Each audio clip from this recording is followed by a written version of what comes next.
Hi, this is Nadia with Everything Stitching, and in this video I'm going to show you guys how to crochet a Sunburst Granny Square.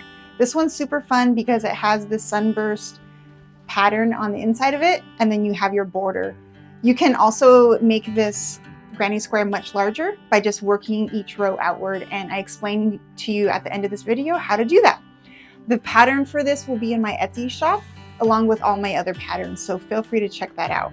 Now let's get stitching. Okay, so to get started with our Sunburst Granny Square, you're going to need a couple of things. You're going to need your hook. I'm using a 5mm hook, tapestry needle to sew in your ends later.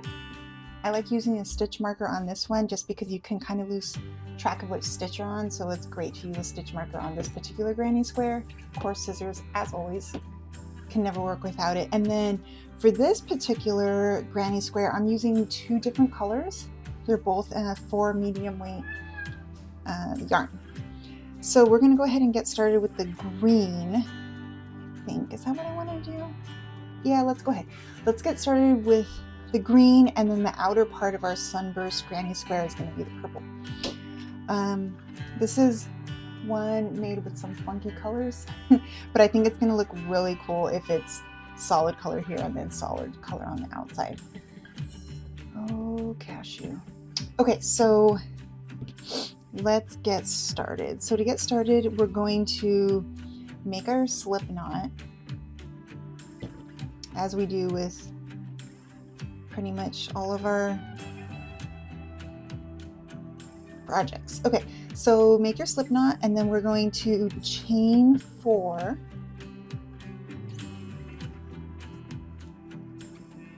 And then we're going to put our, oh my gosh, you need to stop, cashew. Put our hook into the first chain that we made, and then we're going to slip stitch to the last. Okay, if he doesn't stop, we're going to have to kick him out of here. Alright, so now that we've chained 4, slip stitch to our first stitch in order to form our ring. Now we're going to chain 2. Okay, you know what? I'm going to meet you guys back here in a minute. Okay, sorry about that. I just could not focus with him about knocking the camera over. I think he's off playing with my daughter now. Anyways, now where will we chain 2? And this is going to count as our first double crochet of this row. So we're doing row or round, but since we're working in the round, we'll say round.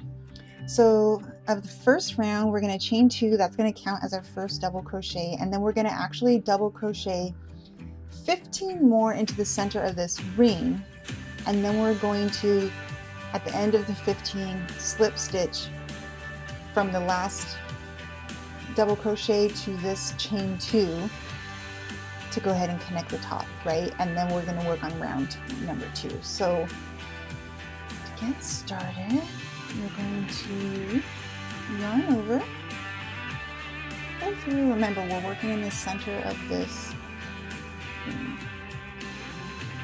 And there's our second double crochet. Well, technically our first one, but the chain 2 is going to count as our first one. So like I said, we got to do 15, so we end up with a total of 16 at the end of this round. And then I'm going to slip stitch, and then I'll meet you back and show you what to do with round number 2. Okay, so I've done 15 double crochets and then the chain 2, which counts as the 16th. So now we have 16 total stitches at the top, and then I slip stitched into it, right? So here is what we're looking at for the center of our Sunburst Granny Square. Now for round number 2, we're going to once again chain 2, and we're going to actually make some puff stitches into each double crochet, and then we're going to chain 1. So it's really fun. So to make a puff stitch, just in case you're not sure how, we're going to go ahead and talk about that. Okay, so to do a puff stitch, you're going to yarn over, place your hook under your first double crochet stitch, okay, pull through. So now you should have 3 on your hook. Now you're going to yarn over again, put your hook through that same top of the double crochet that you did before, so the same exact stitch we're working in. So now you should have a total of 5. And we're going to do that one more time. Yarn over, put your hook inside that same stitch, pull through. Now you're going to have a total of 7. And when you do that, you want to make sure that you're kind of pulling up on your hook in order to leave you enough room to yarn over and then pull through each and every one of them that were on your hook. So all 7 of them this time. Then you're going to chain 1 in order to kind of close up that cluster that you made, right? And then make another puff stitch into the next double crochet. So that was that one, right? So yarn over, put your hook in there, pull it through. You have 3, yarn over again, put it in, pull through. You have 5 now, yarn over, put it through, pull over, and now you have 7 again. Yarn over, and then pull it through, all 7 of them, and then chain 1. So now we have 2 poofs. Poofs or puffs, however you want to say it. So we're going to do that in every single one of our double crochet stitches. You can also use your stitch marker at the top of that first puff that you made, just so you don't lose track as you go around. So we're just doing that into every single stitch right now. So right now we have 5, and now we have 7 on our hook. Kind of pull up and pull through. Sometimes you have to wiggle it if you didn't give yourself enough room as you were yarning over. And do that every once in a while. And you know what? If it's just not working, the greatest thing about crocheting is you do that. Pull it out, start from the beginning. Yarn over, go through your first one, pull through, kind of pull up a bit, yarn over, go through the same stitch, pull up a bit. This time we're going to make it, all right? We've got 5,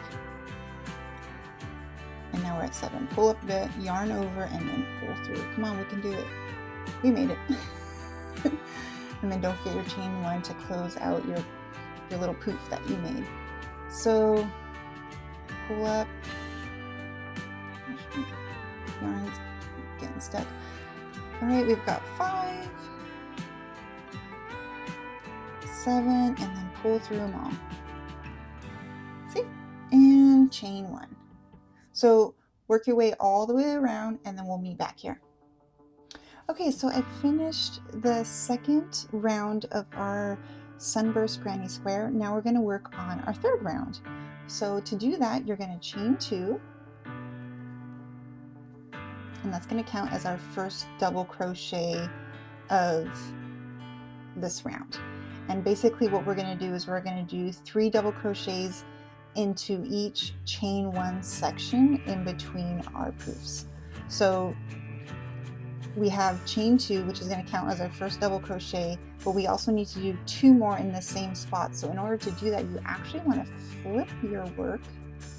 So you're working on pretty much the back side of it, and you're going to do 2 double crochets in this chain 1 spot in between our 2 poofs that we made.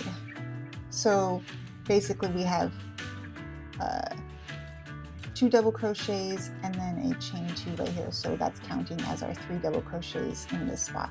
Then we're going to go ahead and chain 2. And then in each section where we chained 1 in between the poofs, you're going to put 3 double crochets in that chain section all the way around.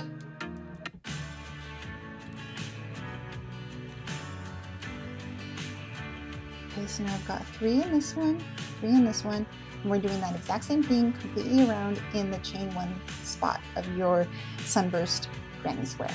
And then we'll meet back here once I've gotten over to the beginning. We'll slip stitch into it, and we're actually at that point going to switch to our second color which is the purple that I'm doing.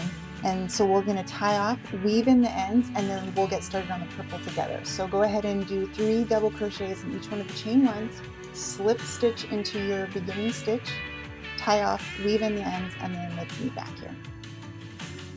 Okay, so now that we've finished the first color of our Sunburst Granny Square, now we're going to go ahead and work on our second color, which is round number 4.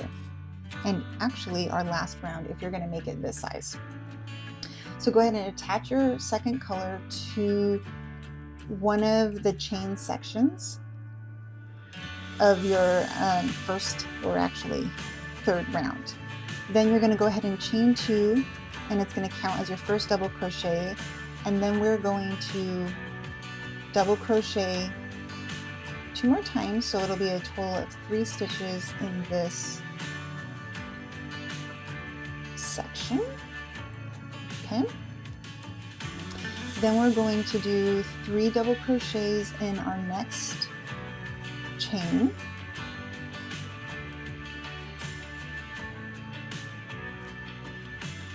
and here's our third one. And then what we're going to do is we're going to do that again here in the next chain, another 3 double crochets, and then after this is where we change it up for the corner. So I'll show you guys what to do for the corner. 2, and then here's our third double crochet. Now we're going to work on the corner of our granny square. So to do that, we're actually going to do a treble crochet, or sometimes it's abbreviated in a pattern as TR. So if you haven't done one of these, I will show you how to do that. So what you're going to do from these last 3 sections where you did 3 double crochets into each section, you're going to, let's see, we're going to work in this next chain section, and you're going to do 3 treble crochets, chain 2, and then 3 treble crochets into this same spot in order to make your corner of the granny square. So to do the treble, you're actually going to yarn over as if you're going to do a double crochet, but then yarn over again. So you're actually going to yarn over twice. Go ahead and yarn over, pull through like normal, yarn over, pull through the first 2 on your hook, yarn over again, pull through the next 2 on your hook, yarn over, and pull through the last 2.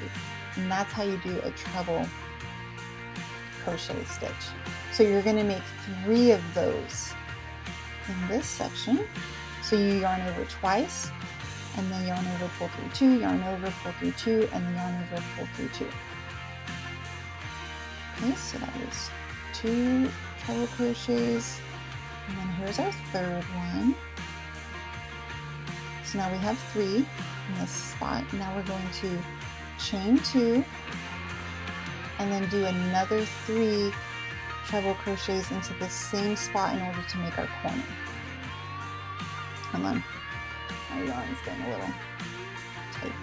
Okay, so yarn over twice, pull through the first 2, yarn over, pull through the next 2, yarn over, pull through the next 2, the last 2.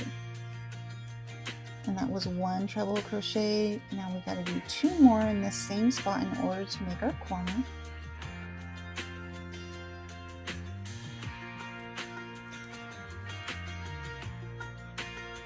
Two, yarn over, 2, yarn over, pull through the last 2, and then as you can see, you have your corner now. So that's going to be the pattern and all the way around this sunburst. So the middle parts are going to have 3 double crochets into each chain. Then when you get to your corner, you're going to do 3 treble, chain 2, 3 treble. You're going to do that until you get back to your first section of 3 double crochets. And then we're going to slip stitch into that and tie off, and you have completed it. So I will meet you back here as soon as we finish with that. So here we are at the end. I think this granny square is super cool. I think it's really fun. Like I said, it's called the Sunburst Granny Square. These are really great for really anything. You can make tank tops, shirts, sweaters, purses, scarves, blankets. I mean, it's really endless. Granny squares are amazing. You can do so many fun things with them, and there's so many out there. So I love making the videos with granny squares because it's something that you guys can use to make so many different things out there. So this one is about, let's see, 4x4 if you stop where I did. Now what you can do is you can actually do a 4th or a 5th or 6th or 7th row where you can just keep making it bigger and bigger, especially if you're going to make like one big purse out of it or something where you just wanted a front and a back granny square.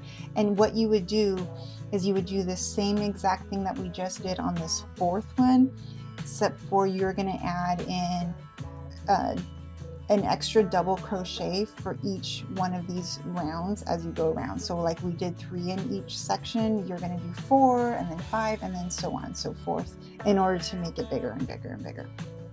Okay, so now I just need to weave in my ends and then we're done with this granny square. Like I said, it's fun. You can make, I mean, really, I can't think of anything that you can't make with the granny square. It's pretty versatile. So many things you can make. And then, gosh, my nails are growing too long. I need to get them done. I can't even grab my scissors. It's how long they are. This is too long for me. Anyways, I am weaving in my last one. I know everyone hates weaving in the end. It's like the crummiest part of crocheting. Crocheting is really fun, and then you get to the end and you're like, oh, I still gotta weave in all the ends. It's never fun, right? I mean, every once in a while it can be, but for the most part, I don't think anybody really enjoys this part of it. But what I have noticed is that, ever since I got the clover tapestry needles, the ones that are like slightly bent, it has made it so much easier for me to weave in the ends because it just kind of like goes around all your quirky little areas. Okay, so there you are. So what you'll do is you want to just kind of like pin it to your board and kind of get your corners perfectly square. Leave it there for a few hours and then it'll set out really nicely. So actually by the time you pin it, it ends up being like 4.5 by 4.5 if you stopped where I did. And like I said, you can go from here. It's really fun and enjoyable. And please stay tuned for more videos about granny squares, or actually many more crocheting videos. I have a lot planned. I've got some quilting stuff planned. I'm working on a huge quilt that I'm going to show you guys how to do. It's a lot of fun. So please be sure to like and subscribe, and I will see you guys on the next video. See ya.